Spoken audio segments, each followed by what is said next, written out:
The main work of the early months of the Long Parliament, from November 1640,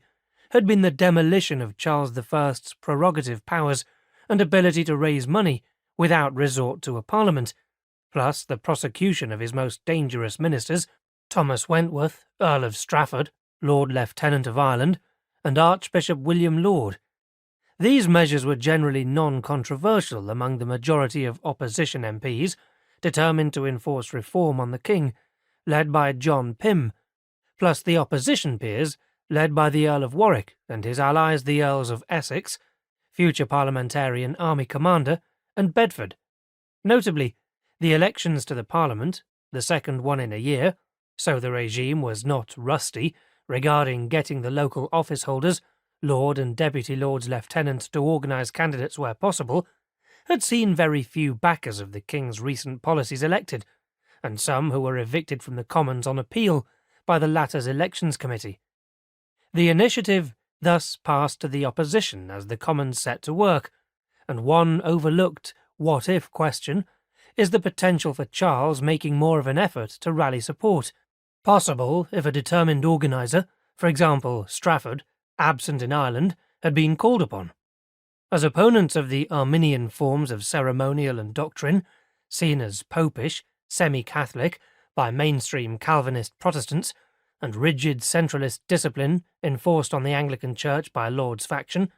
the opposition also wanted reform of the Church.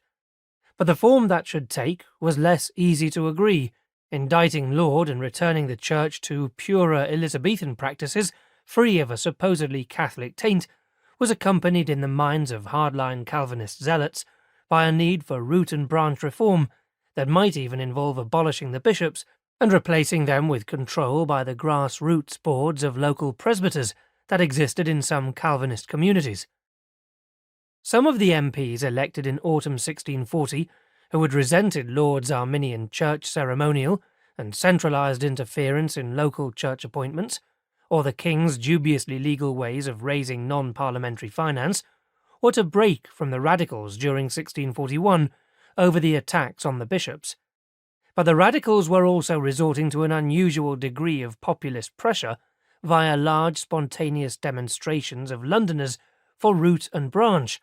huge petitions for reform to the House of Commons, and aggressive pamphleteering as the strict 1630s restrictions on the press lapsed.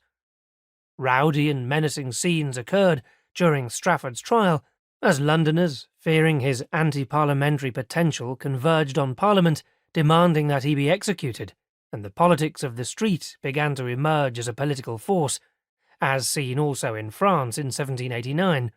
Russia in 1917, and Iran in 1979. The king dithered over whether to accept the demands for execution, and apparently regretted giving in to the extent that it hardened his resolve not to compromise thereafter.